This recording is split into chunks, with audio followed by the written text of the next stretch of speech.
सूरत अल-बय्यिना में अल्लाह ताला फरमा रहे हैं कि अहले किताब के काफिर और मुशरिक लोग कि जब तक इनके पास ज़ाहिर दलील ना आ जाए बाज रहने वाले ना थे।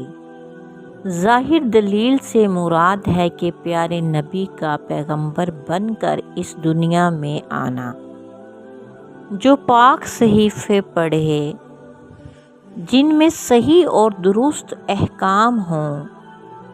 अहले किताब के बहुत से लोगों ने ज़िद हसद की वजह से आपकी बात नहीं मानी और अलग अलग रास्ता इख्तियार किया, हालांकि इनके पास रोशन दलील आ चुकी थी। आप सल्लल्लाहु अलैहि वसल्लम को देखने के बाद भी आप पर ईमान नहीं लाए।